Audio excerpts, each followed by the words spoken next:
Hello जी, नमस्कार साथियों, सुप्रभात। तो आज की जो अपनी क्लास, तो अपनी ये क्लास राजस्थान के लोक नाट्य पढ़ेंगे। ठीक है, राजस्थान के प्रमुख लोक नाट्य हम पढ़ने वाले हैं। सभी प्रतियोगी परीक्षाओं के लिए ये महत्वपूर्ण क्लास है। तो आप बस इस वीडियो के लिए शुरू से लेके एंड तक जरूर बने रहिए। और नए हैं तो चैनल को कर दो सब्सक्राइब, वीडियो को कर दो लाइक। जल्दी से हम आगे बढ़ते हैं। देखिए, राजस्थान की प्रमुख लोक नाट्य, ये हस्तलिखित नोट्स मिलेगा आपको बिल्कुल फ्री में। ठीक है, किसी भी प्रकार की कोई टेंशन करने की कोई बात यहाँ पर आपको है नहीं। आपका भाई है ना। ठीक है, देखिए राजस्थान की लोक नाट्य, सबसे पहले जो कि लोक नाट्यों में आते हैं तो जो पहला आता है ख्याल। देखिए ख्याल क्या होता है।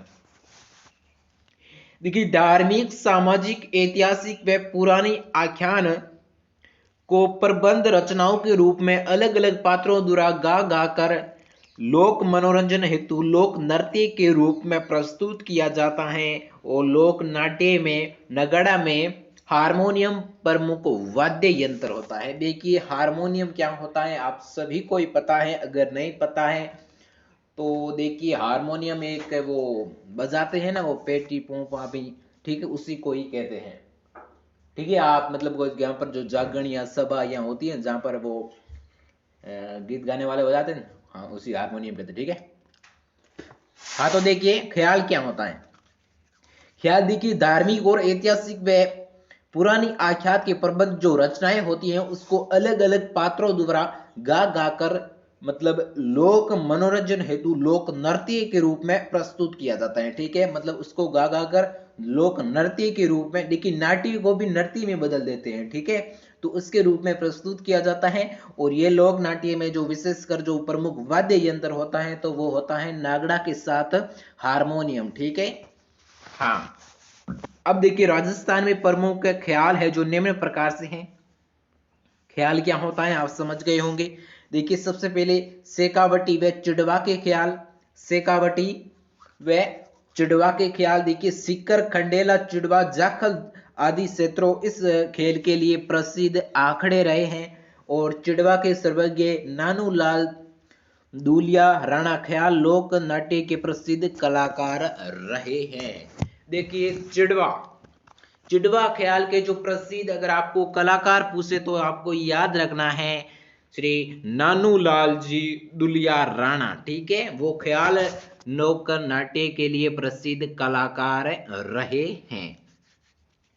और देखिए सीकर, खल जो खड़ेला, चिड़वा, जाखल आदि क्षेत्रों में ये इस मतलब खेल के रूप में प्रसिद्ध है। ठीक है, नेक्स्ट देखिए कूचा मनी ख्याल। देखिए कूचा मनी ख्याल क्या होता है। कूचा मनी देखिए इस ख्याल के प्रवर्तक लच्छी राम थे।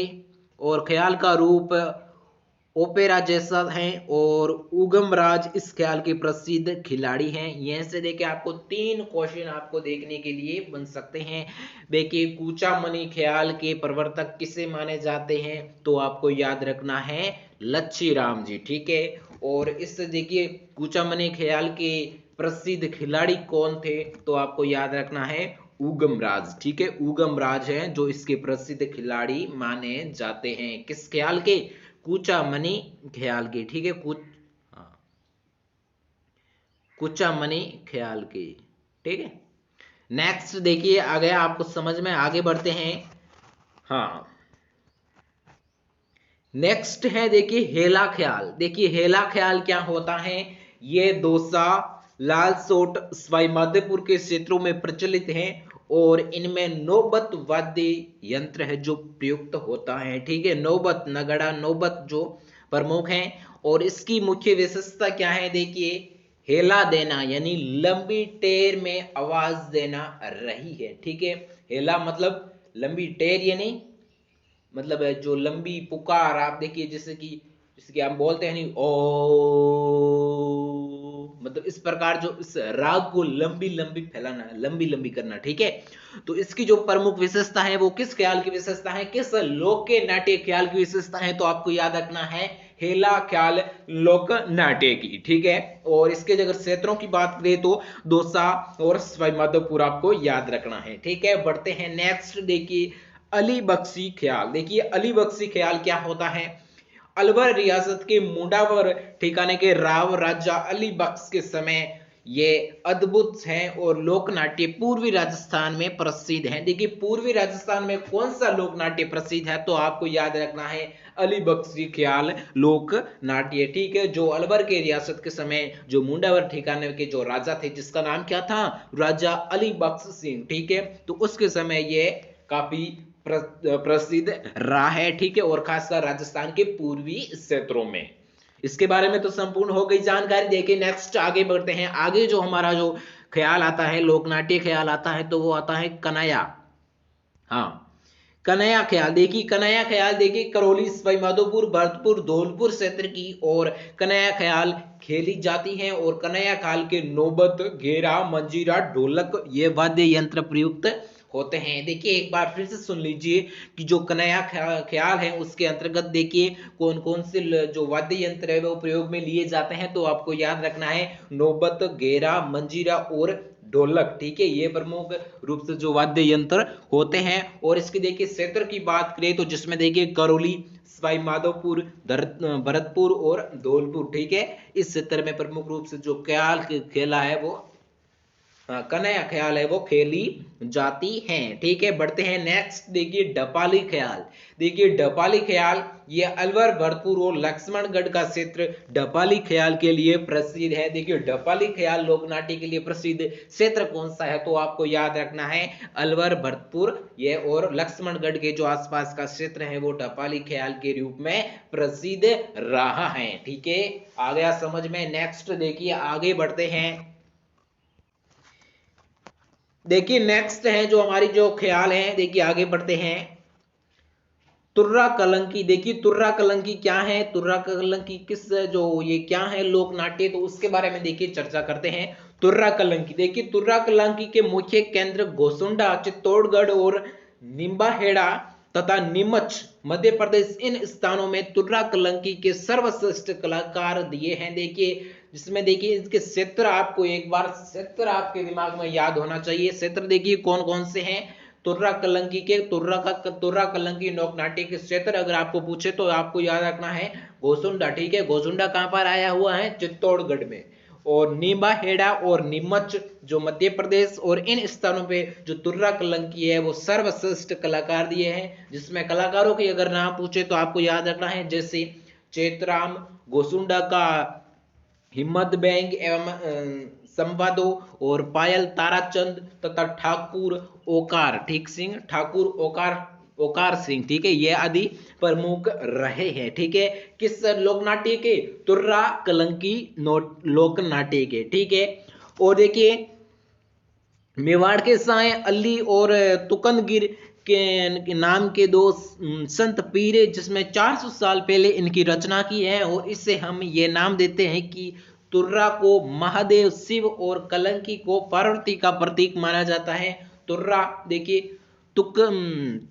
तुकनगीर तुर्रा के पक्षकार थे और तथा शाह अली कलंकी के पक्षकार थे। देखिए तुर्रा कलंकी, देखिए जो प्राचीन समय जो इतिहासकार होते थे, जो रचनाकार होते थे, तो उसमें देखिए उसने अपने तुर्रा का मतलब तो माना है महादेव मतलब शिव, और कलंकी का अर्थ माना है किसका प्रतीक माना है?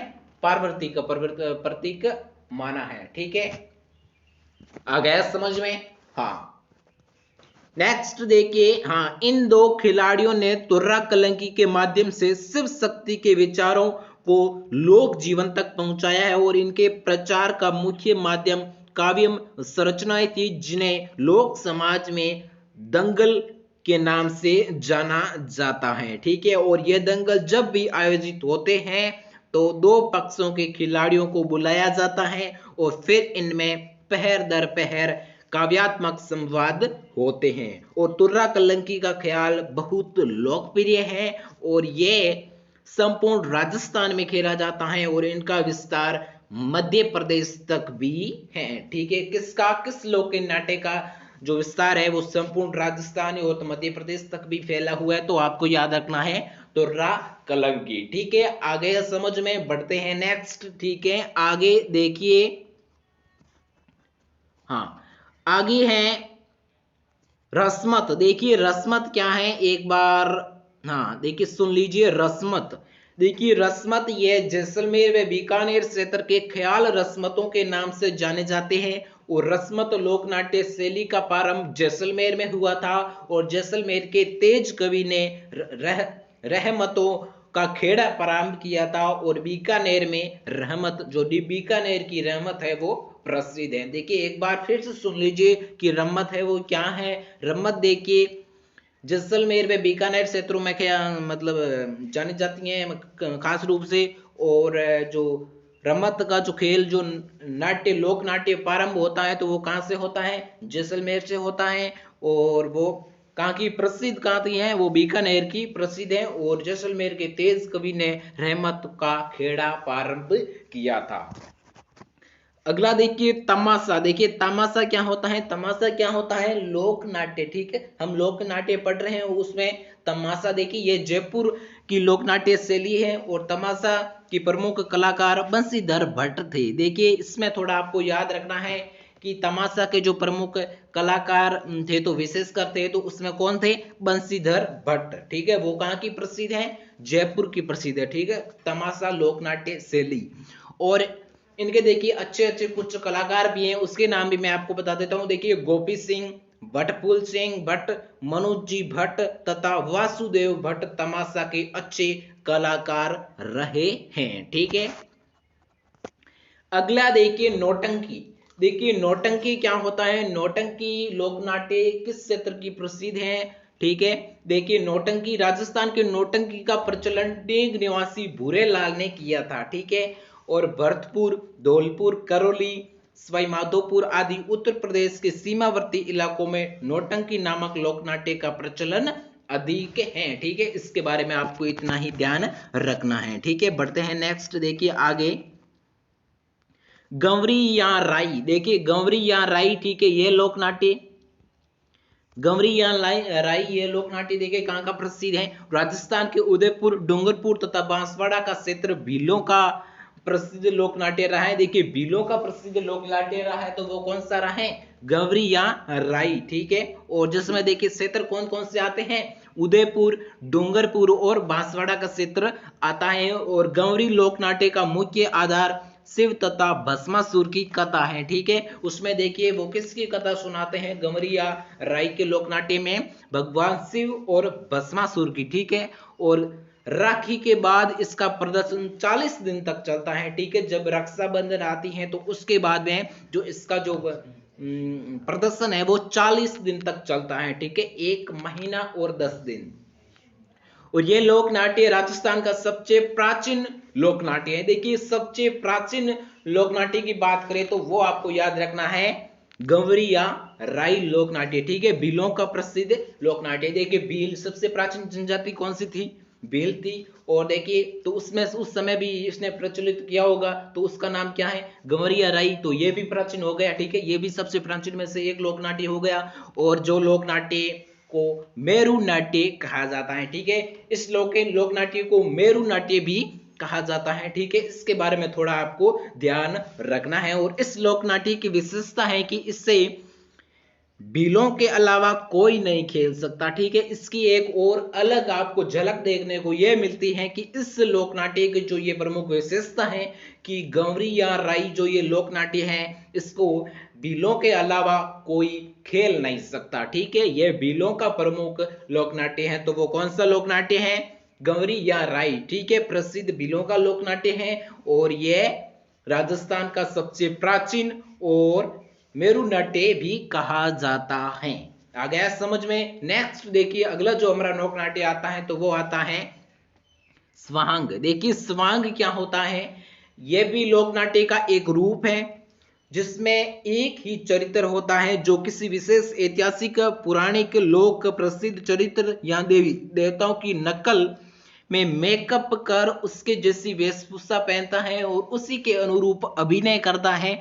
और भीलवाड़ा जिला के मांडल में का स्वांग बहुत प्रसिद्ध है और जानकी लाल भांड स्वांग के प्रमुख कलाकार हैं। ठीक है, इसके जो प्रमुख कलाकार है तो वो कौन है, जानकी लाल भांड। ठीक है, किस लोक नाट्य के कलाकार, स्वांग लोक नाट्य के कलाकार। ठीक है, और ये कहाँ का प्रसिद्ध है? भीलवाड़ा का। ठीक है, भीलवाड़ा, जिसमें देखिए क्या होता है कि जो मतलब प्राचीन काल में जो देवी देवताएं होती थी तो उसकी जो नकल लोग करते हैं, उसके जो मेकअप वगैरह जिसने भी करके उनके जो रूप में प्रदर्शन करते हैं। ठीक है, इसके बारे में आपको इतना ही ध्यान रखना है। देखिए बढ़ते हैं आगे। आगे जो हमारा जो लोक नाट्य आता है तो वो आता है भवाई नाट्य। देखिए भवाई नाट्य जो कहाँ का है? गुजरात का है। ठीक है, भवाई नाट्य गुजरात का लोक नाट्य है, परंतु राजस्थान के गुजरात के सीमावर्ती इलाकों में भी ये नृत्य नाटिका बहुत लोकप्रिय है और ये लोक नाट्य व्यवसायिक श्रेणी का है। और ये नाट्य की विशेषता जाति बढ़ई जाति के लोग मुख्यतः अभिनृत्य करते हैं। ठीक है, किस जाति के लोग हैं जो इस लोक नाट्य को करते हैं? तो वो आपको याद रखना है, बढ़ई जनजाति। ठीक है, और वो राजस्थान का नहीं, जो गुजरात का है। और लेकिन गुजरात जो राजस्थान को जो सीमावर्ती गुजरात को जो सीमावर्ती इलाका में जितने भी राजस्थान के जिले आते हैं तो उसमें भी ये काफी प्रचलित रहा है। ठीक है, और ये एक व्यवसायिक श्रेणी में आता है। नेक्स्ट देखिए फड़। फड़ देखिए ये काफी कंपटीशन एग्जामों में पूछा भी गया है, महत्वपूर्ण भी रही है। देखिए फड़, फड़ क्या होती है, फड़ किसके द्वारा की जाती है, किसके द्वारा बांची जाती है। ठीक है, तो इसमें बारे में पढ़ेंगे। देखिए फड़ लोक देवी देवताओं की जीवन गाथा को फड़ों पर चित्रित कर बांचने की परंपरा है और फड़ भोपो द्वारा बांची जाती है। ठीक है, देखिए क्या होता है कि जितने भी लोक देवता होते हैं जैसे कि पाबू जी, तेजा जी, हड़बू जी, रामदेव जी, देवनारायण जी, ठीक है, जितने भी ये लोक देवता हैं तो उनकी फड़ होती है। ठीक है, और उन फड़ में भोपे रहते हैं और वो उस फड़ जितने भी उसके उसको बांचते हैं। ठीक है, जैसे कि रामदेव जी ये था, उसने ये किया था, तो ये भोपों द्वारा बांची जाती हैं। और ये जो लोक देवी देवताओं की जीवन गाथा और को फड़ों पर चित्रित कर उनको बांचने की परंपरा है। ठीक है, तो आज का जो अपना ये टॉपिक यहीं पर समाप्त हो जाता है। और आज का जो ये लोक नाट्य आपको कैसा लगा हमें कमेंट में बताइए, और अच्छा लगा है तो लाइक करिए। और ऐसे ही और इंटरेस्टिंग और एक्सपेंसिव वीडियोस आप देखना चाहते हैं तो अभी हमारे चैनल को क्या करना है, सब्सक्राइब कर दो जल्दी से। ठीक है, जाओ अपने दोस्तों के साथ। और अब मैं बताता हूँ इन सभी का जो नोट्स है वो कहाँ पर मिलेगा। तो वो पर आपके जाना है अपने टेलीग्राम पे, वहाँ पर सर्च करना है बिश्नोई बिश्नोई बिश्नोई स्टडी। ठीक है, इसका जो चैनल आएगा तो उसको आपको क्या कर लेना है, ज्वाइन कर लेना है। ठीक है, ज्वाइन कर लेना है। ठीक है, तो जल्दी से जाइए। और देखिए मैं डिस्क्रिप्शन में लिंक भी दे दूंगा, तो वहीं पर आपको जाने की ज़रूरत नहीं है। ठीक है, और ये डिस्क्रिप्शन से भी और नहीं खुलता है तो अब इसमें टेलीग्राम है ही। ठीक है, तो बस आज का जो वीडियो आपको पसंद आया तो लाइक करें, ऐसे ही इंटरेस्टिंग वीडियोस के लिए हमारे चैनल को सब्सक्राइब करें। हम मिलते हैं किसी नए वीडियो किसी नए टॉपिक के साथ, तब तक के लिए जय हिंद, जय भारत, वंदे मातरम।